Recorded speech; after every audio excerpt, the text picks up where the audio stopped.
can hear me. Okay, good, perfect.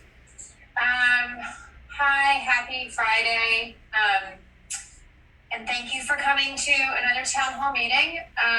So for those of you who have never done this before, I'll just give you a quick overview of how this all works. I try to host these every other week or so that I can gather as many people as possible who can just may hear from me for a few minutes, but mostly it's an opportunity for everyone to ask questions. You can ask me anything. I don't think these usually go for an hour. I don't think we've ever ended one with people still having questions to ask, so we usually get to everyone. You don't have to ask me a question based on certain issues or other issues. You can ask me literally anything and I'll give you the best answer I can. I don't always have the answer. If I don't have it, I'll get it for you or we'll have someone follow up. But generally, I know the answer and you might not always like my answer, but I try to be really candid and straightforward and just give you whatever the truth is and we sort of go from there. We usually, this is how it works. We start with a couple things that I'll just tell you, sort of, updates, news of the day that you may need to know from us. And then we ask people if they wanted to submit questions early, you could do that. So we got some questions early. So I'll start taking some of those. You can enter a question into the chat anytime you want. I'll warn you that everyone will see it. So it's not like a private chat between you and me. It's a not private chat between you and all of the people on this Zoom. I think most people are familiar with that by now, but I always like to remind people. And then you can also just raise your hand, but not literally raise your hand, but raise your hand in the raise your hand function. We'll see you and we will unmute you and call upon you. So there's lots of ways to get answers to your questions. So again, I'll talk for a few minutes and I'll open it up to questions. I'll take some questions that were submitted early. Happy to take stuff from the chat, and then you can also ask me a question. And then we have one special guest today, Dr. Bienenfeld, who is the Assistant Medical Director at OHS. She has been, many of you probably know her or have spoken to her or have discussed, any number of things with her related to COVID over the last year. She's been a huge, huge help to transit in providing guidance and advice and reality checks and answering questions and distilling confusing information. And she is here in case anybody has any questions about the vaccine. Dr. B, I don't want to speak for you. I think you're going to be here the whole time. I think we're planning on taking questions for you at the end, but I was just going to offer to people that maybe if they can't stay the whole time, and they want to ask a question before the last 10 minutes for you, it's certainly fine with me, and hopefully that's okay with you too. So perfect. Okay, great. So if you have any questions for Dr. B, she's here. And I'll just start with a couple of things. First, whenever we have these town halls, we end up talking about our financial struggles, which continue but are much better in a much better place today than they were yesterday or the day before. The Congress passed another COVID relief bill. The Senate passed it a bit ago. The House passed it a couple days ago. President Biden signed it, I guess, yesterday. And that's all good news because it means another $6.5 billion for MTA. So obviously hugely important for transit, for all of MTA, and for New York generally. So that's an important update. And then the other update I was going to give was on the vaccine. We, thanks to OHS, thanks to the safety teams, we have been rolling out the vaccine as quickly as we can get it. We are at 130 Livingston. Obviously, folks can go to Javits. Just a reminder, you can also go wherever you want. If your primary care physician has it, if you want to go to some clinic that's near your house, you want to go to some clinic that's close to where you're reporting for work, your choice. Do whatever you want. Just let us know that you got it. Save that vaccine card that they're going to give you so that if you don't go through the MTA to get your vaccine, we can pay you your 2 straight hours for it. But obviously, you're more than welcome to do it through the MTA too. They are trying to roll vaccines to even more facilities throughout MTA to make it even easier for people employees to go to a place that's convenient to them. 130 Livingston's open, Grand Central's open, and I know that there are plans for a couple other places to open in the coming weeks. They're doing about 500 vaccines a day, so there's room for people. And just please make sure you visit the portal. Let us know if you're interested in a vaccine or not, and then also if you have any questions, go to your manager or call OHS. I hope people. I know there's concerns and hesitancy, skepticism of the vaccine. I hope folks are seeing all of the folks out there who are getting it and not having poor reactions, doing well with it, and it feels like our path to normalcy. And so I'm hopeful that everyone who wants to get a vaccine can get it really soon. Okay, so I'm going to start with some questions that came in prior to the town hall meeting, and then, but starting now, if you have a question, raise your hand, do your raise hand function, or you can put it in the chat. Okay. All right. So first, some of the questions that we got a variety of questions about service cuts, quote, right-sizing service reduction. So I'm going to take some of those first. So one question was, how come Long Island Railroad riders complained about service cuts and got action, but New York City Transit hasn't gotten action when they complain about service cuts? Why are we reducing service? Are we going to reduce service? What does right-sizing service mean? So sort of all around this theme, including why are we illegally cutting subway service? And why are we pushing through so-called heartless service cuts? So I'll call those service cuts questions and try to take a bunch of them. So first of all, there's been lots of talk about right-sizing service. So when people talk about right-sizing service, what they're talking about is, ridership fell off a cliff during COVID, has not come all the way back yet. Is it about 30% for subways, 50-ish% for buses? And some fancy people and consultants claim that ridership's not coming back for a while. Call it a year, 2 years, 3 years, 4 years. They all sort of vary. And so the issue is, should we, quote, right-size service with the expectation that ridership is not going to fully come back until we get past the pandemic? It's, to be honest, just a debate that's happening internally, a debate that's happening externally. And frankly, in my opinion, it kind of depends on who your ridership is. So, Metro North and Long Island have a very different ridership than New York City Transit. Our ridership, in my opinion, right now is about 3 million a day, and it's generally essential workers. I'm sure most of you are in the system just like I am, and you're seeing who's riding the system, and that we're at about 30%, and it's generally essential workers.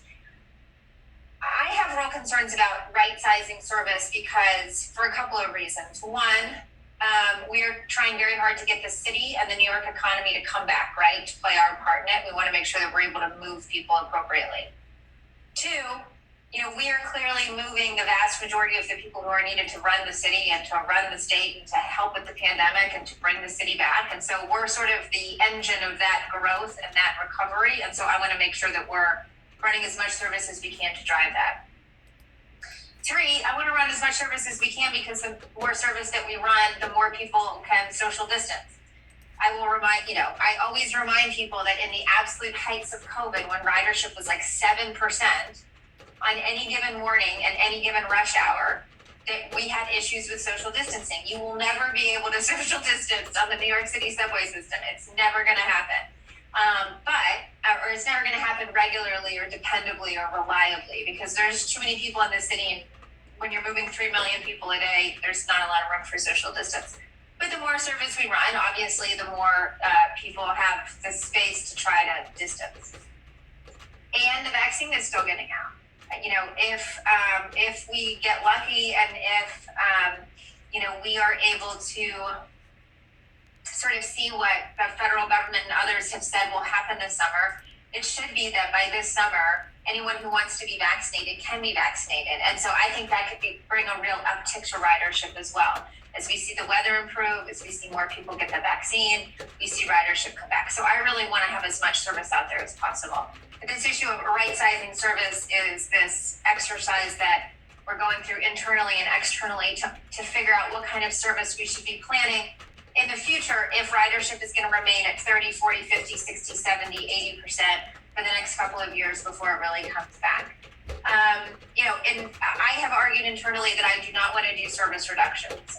Craig Cipriano on the buses side has argued the same thing. We don't run the place, as you may have heard, and so, maybe we'll be overruled at some point, but I think, from my perspective, we're going to be able to, at least for the near term, we're going to be able to stick with where we are, which is generally full service. In terms of people asking about cuts we've already made, I assume that people are referring to the C line and the F line, where we never brought service all the way back up to full service. And I assume that's what people are talking about. If you think that we've done cuts beyond that, you should raise your hand and we should talk about it. But I'm assuming that that's what folks are talking about. So on the C and the F line, we have sent out our traffic checkers and our rail planners to monitor how service on those two lines are going. For now, we are at about less than 40-ish, mid-40s percent ridership on the F line.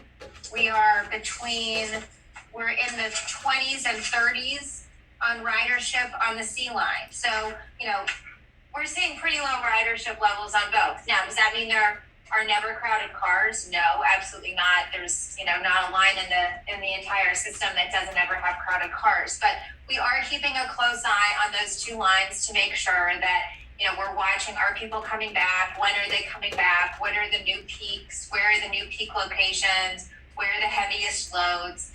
And generally, people were just out over the last 2 days, and we're again in the 20s, 30s, 40s in terms of ridership. At the maximum load observed at one point was about 62% ridership. So that was like at the peak moment.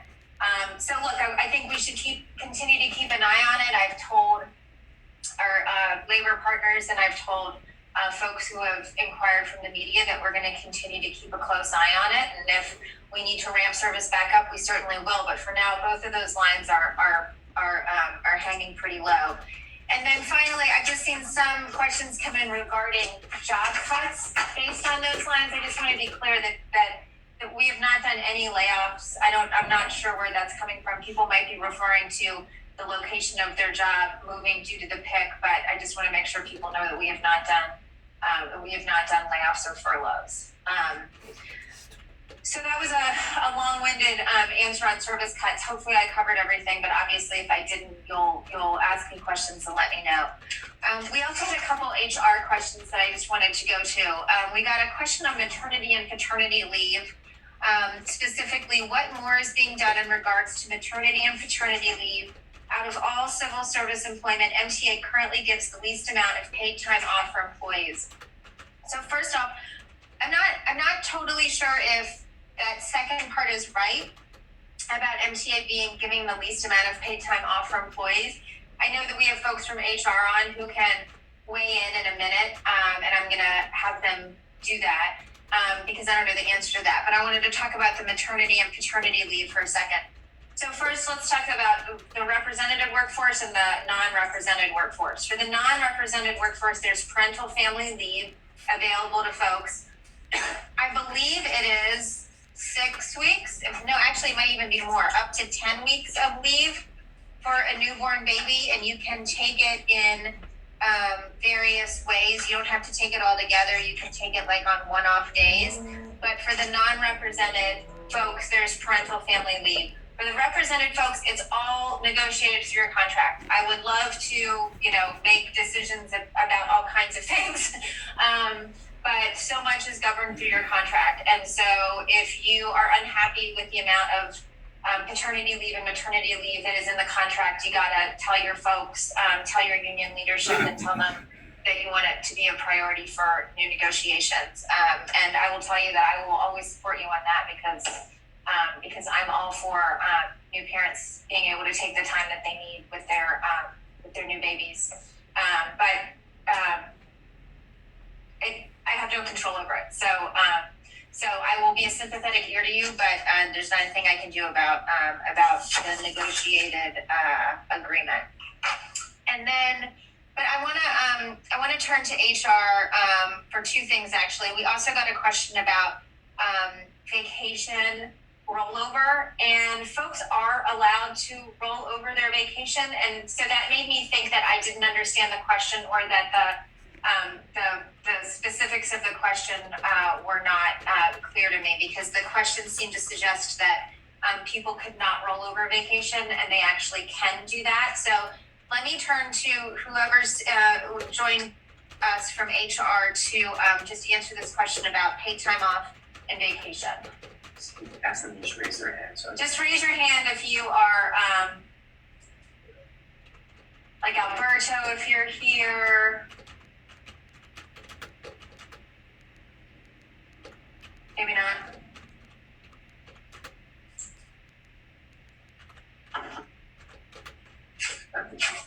We'll give people a second. No? Okay. I don't see anybody. Okay, if someone from HR doesn't join us and can't answer the question, then we'll come back to folks with, can't unmute us. Oh, he can't unmute. Okay, try raising your hand, Alberto. Oh, there. All right, can you guys hear me? You are. Now we can hear you. Oh, apologies. So yes, you hit it right. Based on the contract, you're able to carry over vacation within limits. There was a memo last year regarding beyond the contractual limits that we authorized vacation, and then last year.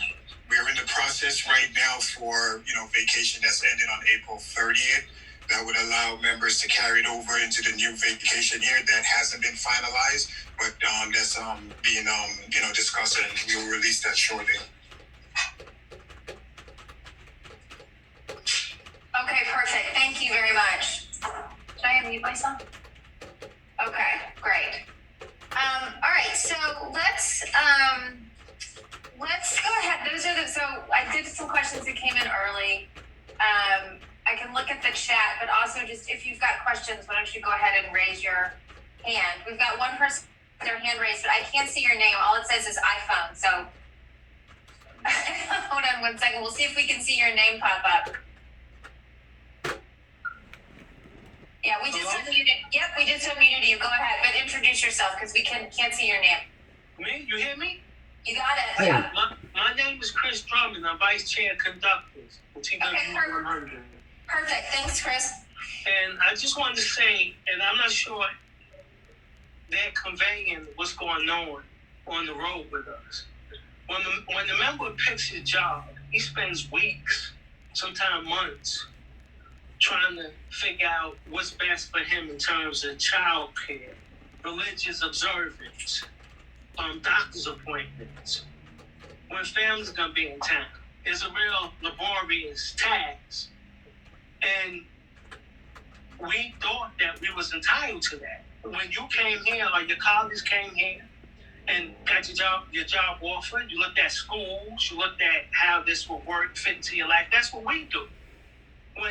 What happened with the F-line and what happened with platform controllers totally obliterated our lives.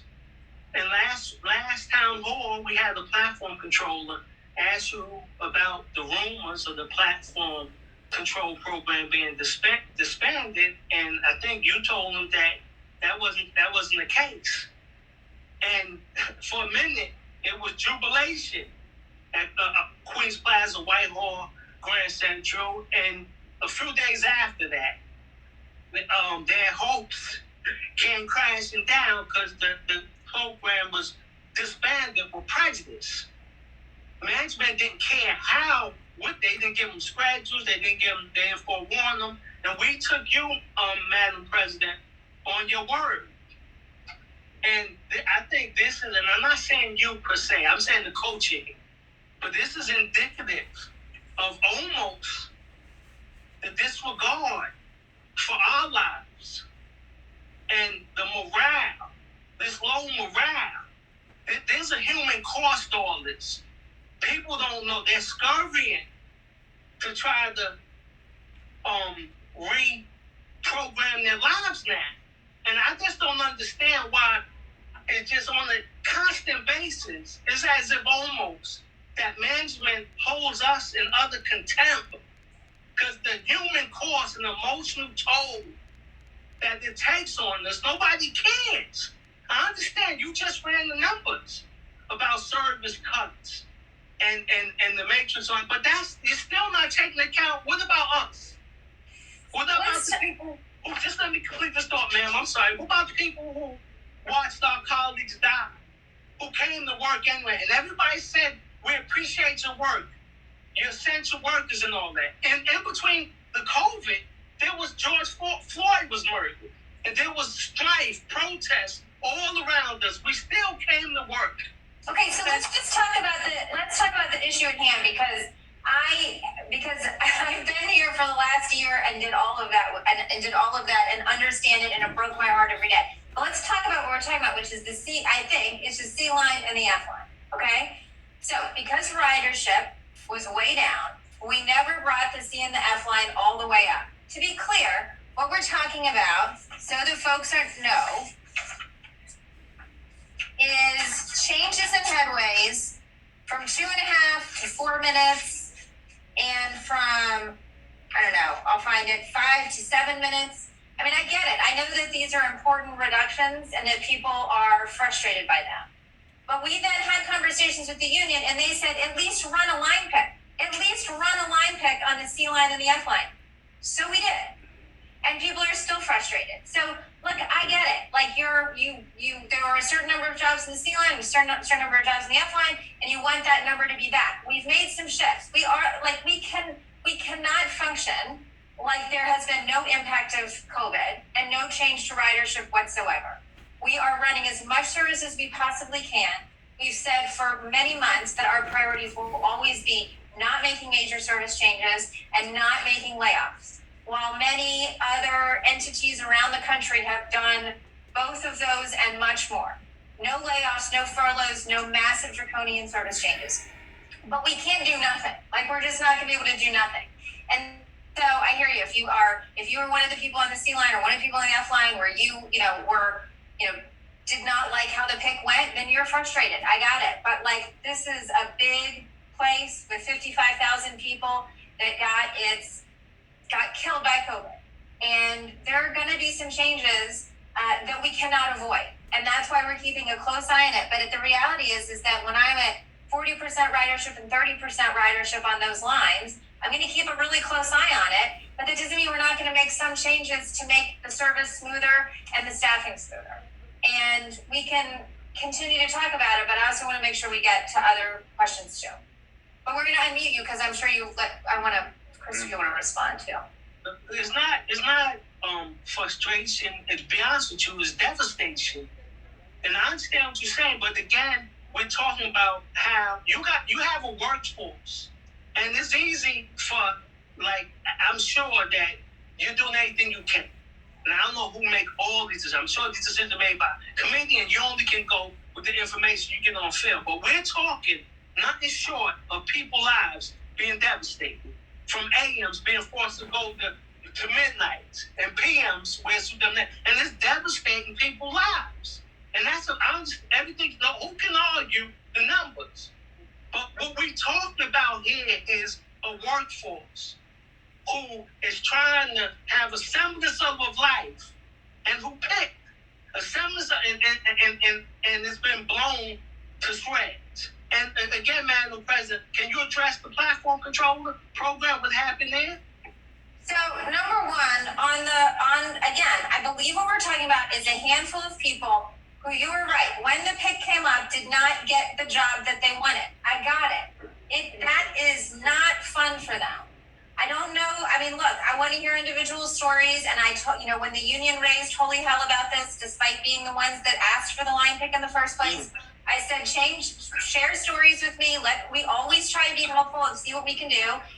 They sent me a bunch of emails from folks. I will tell you that I have not actually sensed devastation. I have sensed I'm frustrated because I like working this job and now I'm working that job, and I got it. And I do not want to make life harder for anybody. But I'm also saying that in a workforce of 55,000 people, $20 billion lost, ridership at 30%. I hear you that it's not about the numbers. It's not about the numbers. I want everyone to pick the job they want and to be happy every day and to be fulfilled and to enjoy the work that they're doing. We're not perfect. I can't get there during COVID, and I can't hit perfection. I'm platform controllers. I want to make sure that I'm up to speed. But the platform controllers, people were suggesting the last town hall meeting that those jobs were going away. Again, we have not done layoffs. We have not done furloughs. In fact, a bunch of people were working from home, even though their jobs weren't work from homeable. We brought people back. We may have said you got to go back on the road jobs. We may have said you were a platform controller and now we need you to go back to being a conductor like you were before. But we have not gotten rid of jobs. And I want to be really clear about that. We have not done layoffs. We have not done furloughs. And there may be some uncomfortable things that happen during now and over the course of the coming years because we've been devastated by COVID. But I'm pretty damn proud of the fact that we haven't had to lay off anybody, we haven't furloughed anybody, and we haven't had draconian service changes. And we're going to continue to try to do that. And if the worst thing that we're talking about 3 months from now and 6 months from now is that, the F line has 4.5-minute headways instead of 2.5-minute headways, it's still going to have pissed off a bunch of people who are operating the F and who are riding the F, but I will consider that a win, because if that's the worst that comes out of this, we're desperately trying to keep our head above water. Okay. I don't see anybody else's hand up, so I'll just remind folks if they have a question, including for Dr. B, who's here to take any questions about vaccines, that you can absolutely ask a question. But so far, I don't see any other hands up. We have folks in the chat saying your hand is up and your hand is not up. or we can't tell that your hand is up. It's not showing that your hand is up. John Ferretti, your hand is not up. Can we proactively unmute him? We're going to try to proactively unmute you, but your hand hand thing is not up.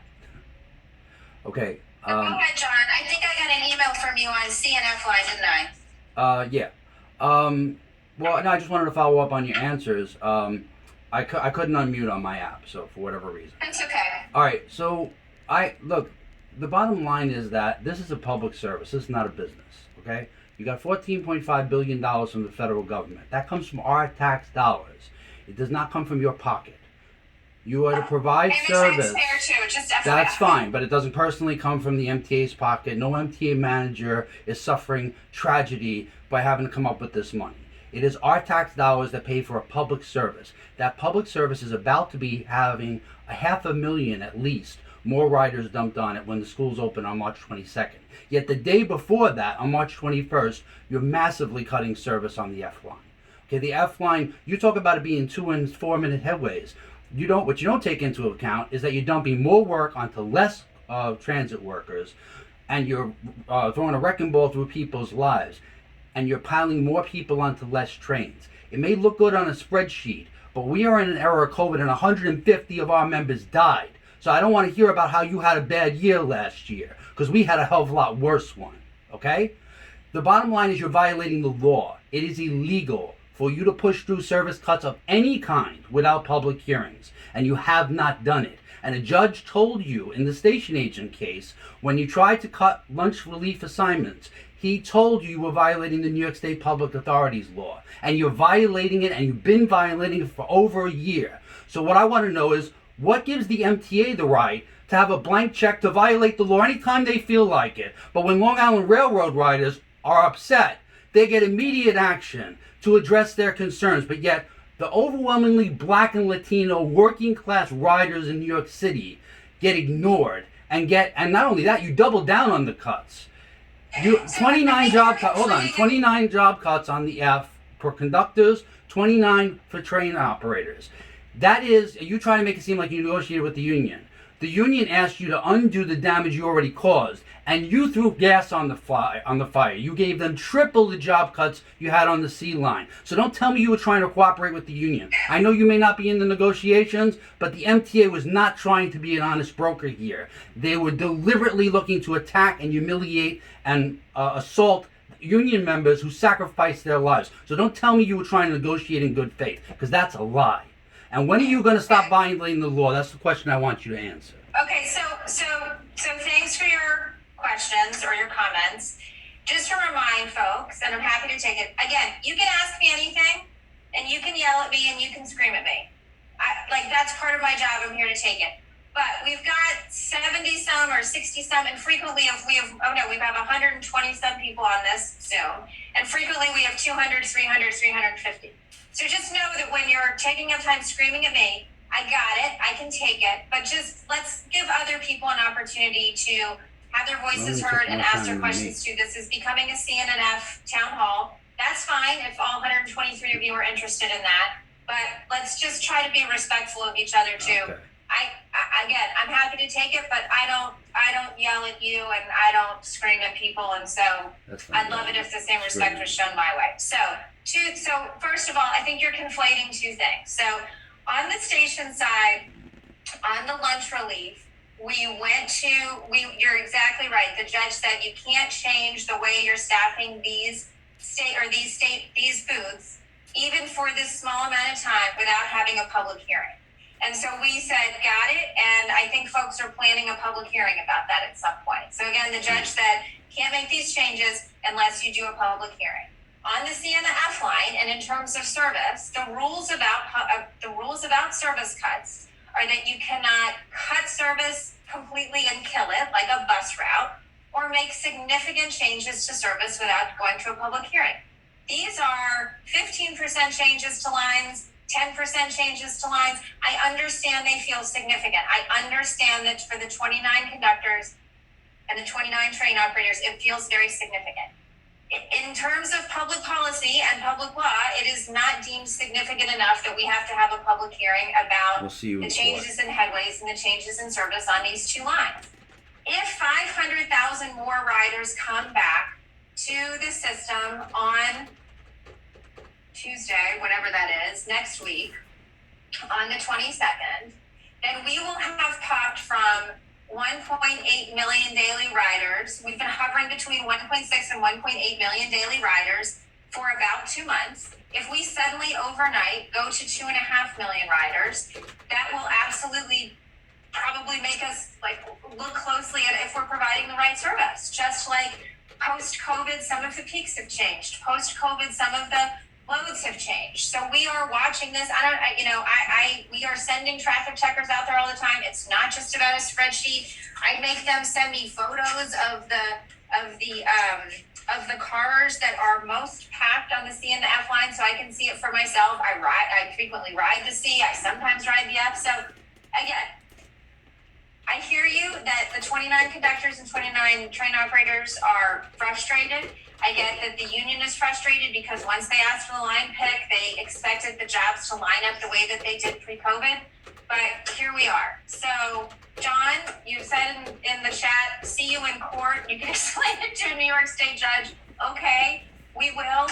I'm trying to answer as many questions as I can here, but, the numbers are the numbers, the ridership is the ridership, and, we have made the tiniest changes to try to deal with the fact that there have been significant impacts from COVID.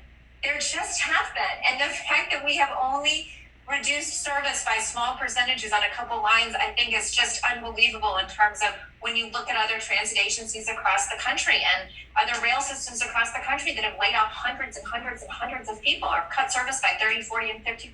So, there are a lot of people who just get up here every day and just try hard to continue to provide as much service as possible, and we're going to keep trying to do that. And, I hear that folks are frustrated about these two lines, but if anybody has other questions, you can continue to question the C and the F line, but my guess is of the 130 some people on this call, you may have questions beyond the C and the F, but maybe you don't.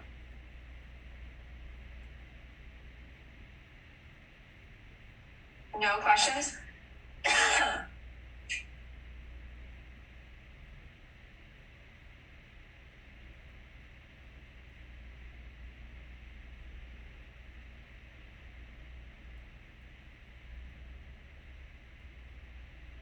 We see everybody if they had a. Mhm.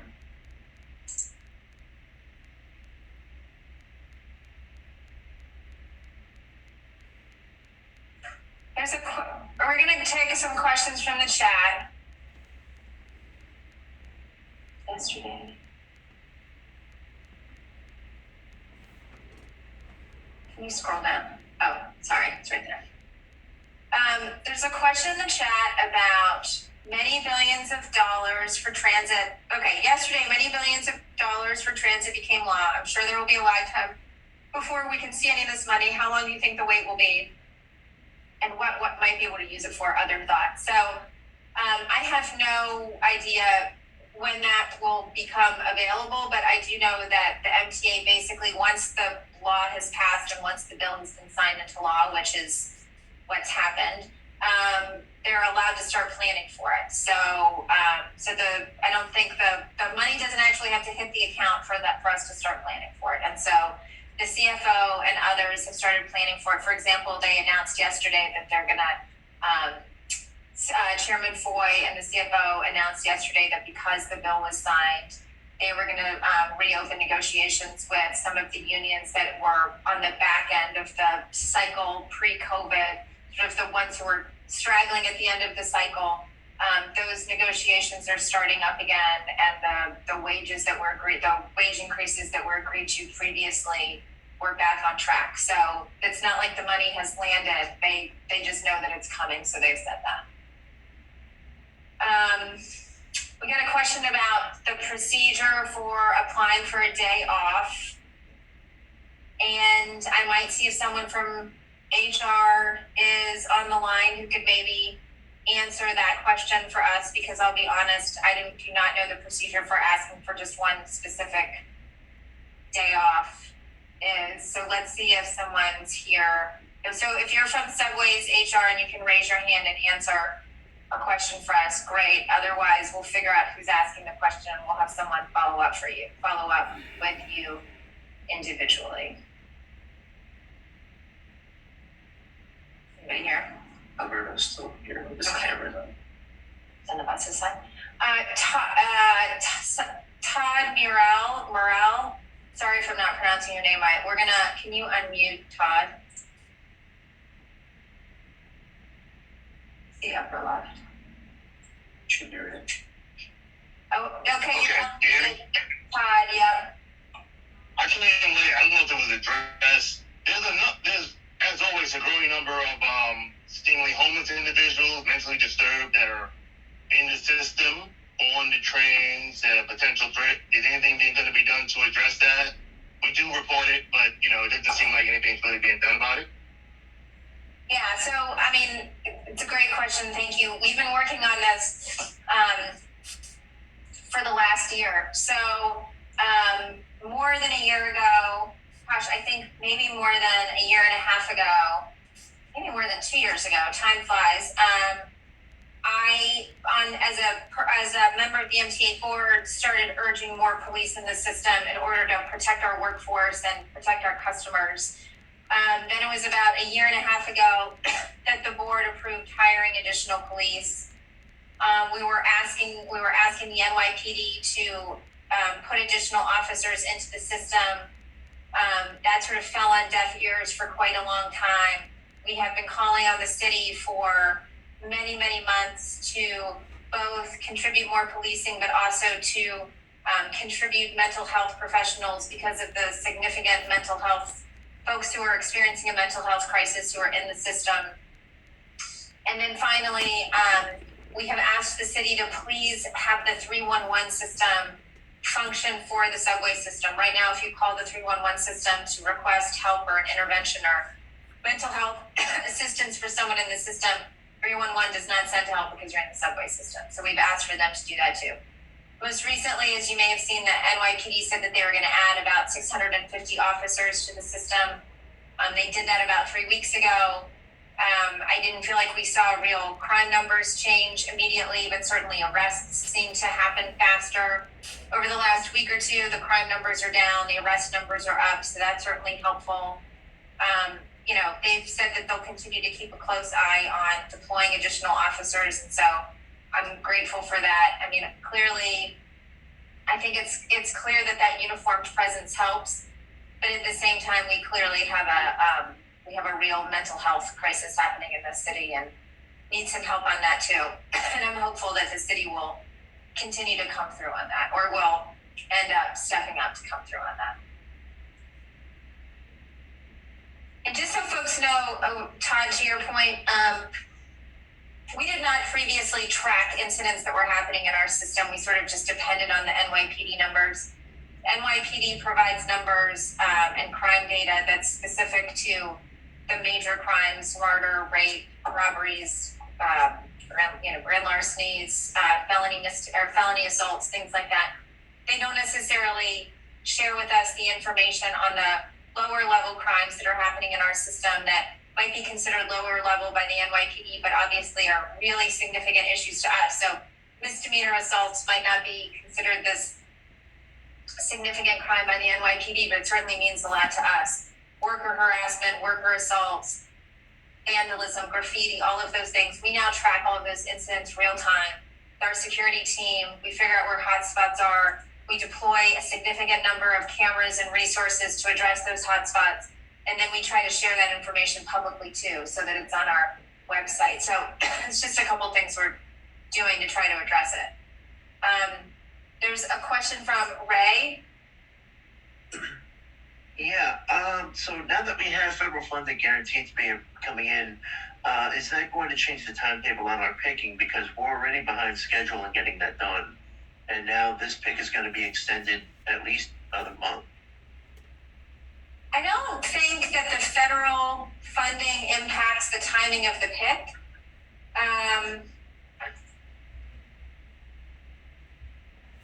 I think what would have postponed the pick even further was if we were going to make those significant service reductions. That was going to change. That was going to postpone the pick. If we were going to have to do the right sizing of service, that would then require, many, many weeks of work to write new schedules. That would postpone the pick. But, I don't think it's a funding issue so much as not having to make those significant service changes. So given the fact that I feel like at least for now we're walking away from those, at least from my perspective, that means that things should basically remain on track. I don't know if that answers your question, but that's sort of my sense of it. But the funding is not a piece that impacts the pick necessarily. It's not like we needed the money in order to have a pick, I guess. Okay.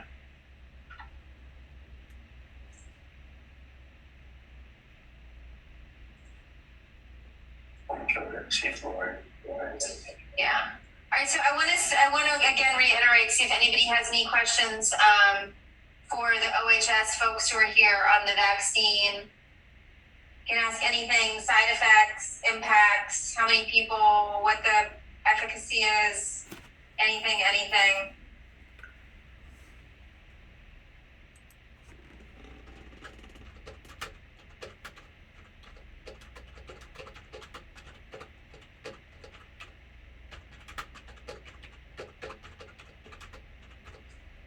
We have a question from Jonathan Beatrice. Yes, I just wanted to know, since you're asking if anyone has any questions about the vaccines, are the travel restrictions for transit employees going to be updated as per the CDC's updated travel restrictions for people who are vaccinated?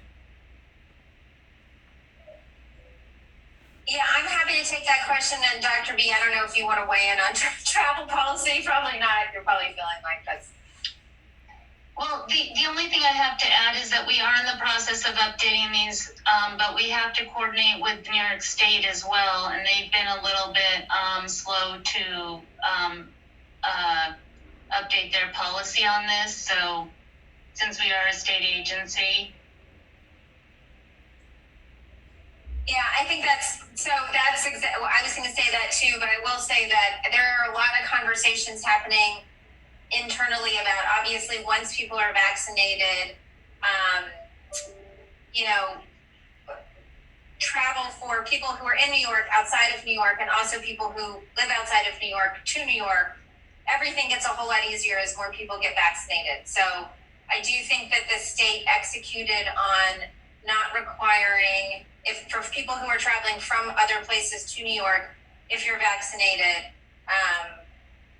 I don't think those folks have to quarantine anymore. I don't think they've managed to fix the reversal of it yet, but I think we're working on it. Right. But Jonathan Transit has like uniform policies for everyone, and doesn't really have hasn't lifted any restrictions for people who are vaccinated. Yeah, It's in that's process. It is in because process. we're waiting on the state. Yeah, well, they're working on it, so I think it'll be quick. I mean, relatively quick. Okay. Yeah. Okay, other questions?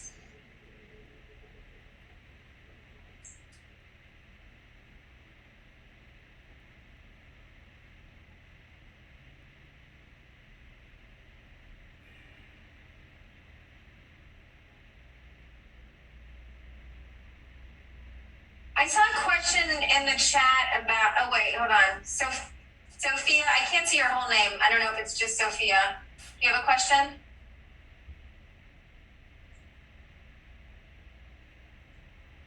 You're unmuted.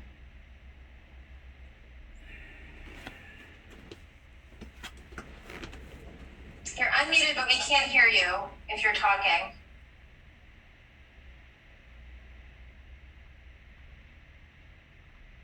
Okay, so Sophia, if you end up being able to speak to us, just interrupt me, because we're going to keep you unmuted. But in the meantime, we're getting a question in the chat about clerk shortages and checks, and the reason I haven't answered it is because I don't know what the answer is. But we can just have someone circle back. The question was specific to someone's checks are having clerk shortage amounts taken out of their checks, and I don't know what that's about either. But we'll figure it out, and I assume your name is attached to.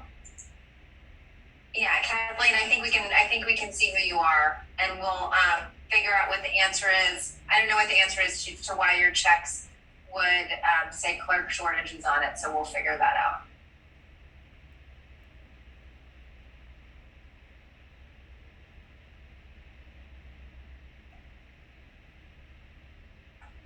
Any other questions? When will cash be returned to the booth? Come on now.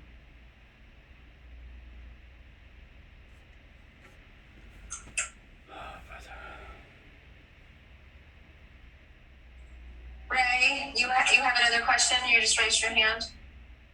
Hold on, we'll unmute you. Well, it's not actually mine, but I'm seeing this pop up in the chat a couple times, so I just thought I'd read it out here. Somebody's asking about crews, I guess, on what after they're done with their trips, in the interest of social distancing, if they want to know if it'd be possible for them to sign out rather than sit around the crew room. Because I can tell you, it's some crews get very crowded. You know, I work the 7 Main Street fills up, especially because we also have bus operators using that facility as well. Yeah, we're definitely trying to keep the crew room. I know many of them are very small. So a couple things. One, we've tried to expand the crew rooms as much as we can by either bringing in trailers, or in some places we've even leased or rented, adjacent space, so there's more room for folks. And so I can't remember specifically all of the different locations where we've done that, but we've done it in a bunch. And if folks have a specific question about their location, about whether we can do more, or if more is possible, we can take a look at it. Just send us what your specific location is and what your issue is. We can take a look at it, because I know it's difficult in terms of getting enough room in there. Luckily now the weather's changing a little bit, so there's lots of good reasons to be in crew rooms, but hopefully people can also feel like they get a little fresh air.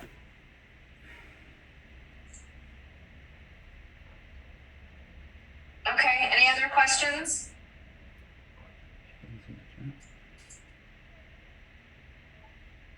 Okay, well, listen, thank you for joining. We do these like generally every couple of weeks. And so if you ended up not asking a question today or have additional questions or want to continue the conversation about whatever, then we'll inevitably have another we'll inevitably have another town hall and you should come. Oh, hold on. Let's take one more question before, since we have a few minutes. Janae raised her hand. We unmuted you. Hi. Good afternoon. I have a question. It was brought to my attention that when someone was basically exposed to the virus, that we have a quarantine period of 14 days, but it's been told that transit has shortened the 14 days to 5. Is that true? And if the state is still requiring you to quarantine for 14 days, why would New York City Transit only do it for 5? Dr. B, since we have you, do you want to take the quarantine question? Sure. So the quarantine period is 14 days as a fallback. The CDC in, I think, December shortened it to 10. And there is a test out option that the CDC has also listed, and we've adopted that as well.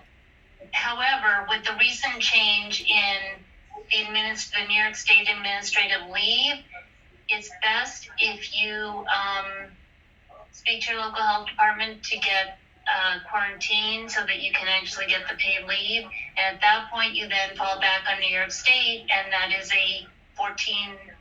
it's either a 10 or 14-day leave. I'm not sure. I think as of January, they did adopt the 10-day leave that the CDC has, the 10-day quarantine. However, in some cases, they require 14 days, and it's not really clear why.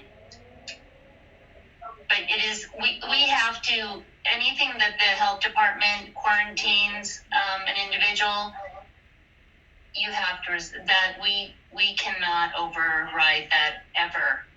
They're public health. So are you saying that employees should call the hotline first, or call the Department of Health first and then the hotline, so they can get a clarification of how long they should stay out? So I believe our hotline is telling you that you need to contact your local health department for that information, yes. Does that answer your question?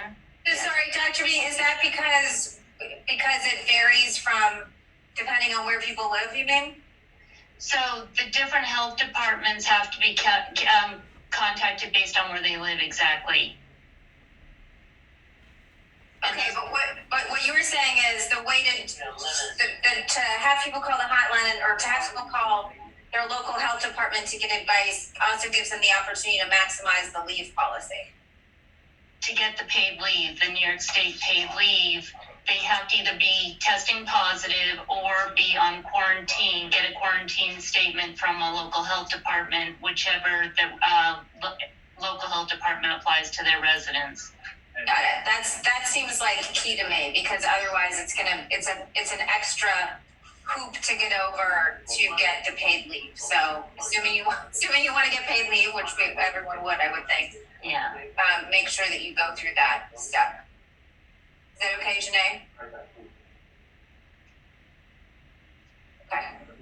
Okay, so Sophia, let's try you again, because we tried you before and we couldn't hear you. Yes. There you go. Hi. Recently, we had a snow emergency, and normally, if you had an AVA or a vacation day that was awarded up to at least 7 days prior, you would still keep the day. But recently, we come to realize that Transit has changed that policy unbeknownst to us. And now you have to come in even if you're awarded that AVA 7 days prior, that's canceled. I mean, I'm saying like if you had plans and you made plans and all of a sudden they made this change without notifying us, you know, it's like you don't have anything, you know, if you have something planned for your life, then you would have to come in. So I'm wondering, is it okay for transit to just change this policy without, you know, prior notification? And that to me simply means you can't plan really anything, because if snow comes, you're gonna have to come in. Right. So is anyone, I'm trying to check, is either David Santoro on the phone or maybe Jackie Cools to answer that question? I hear you. I hear what you're saying. How do you make plans if you get called in at any time? But Yes, Sarah, it's David. I'm here. Great, perfect. Yeah, the policy was changed here in stations about the 7-day. If you did have an AVA approved 7 days prior to, that was the policy. We did remove that to be more inconsistent and in line with OW and the other groups. We were the ones that were different than the rest, so we wanted to make sure that we were all in line, and also, you know, to make sure that we have the available employees coming into work to help remove the snow.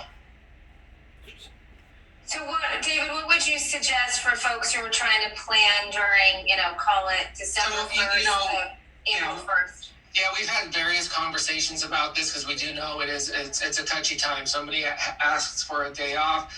If it's a medical reasons or whatever those issues are, we would discuss that case by case with the unions. If it's something that is extremely important or urgent, we would work through that. So that's the route that we are taking. So case by case, if we call snow emergency Friday, you had an AVA, it's a really important time that you need it off, we will work with the employee and the unions to make sure that people can have their time.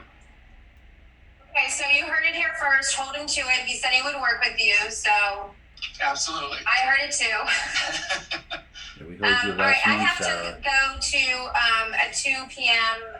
Town hall a separate town hall I have, but thank you again for joining, for being with us. If we asked a million times for questions. I think we got everyone, and then we had a couple people pop up at the last second.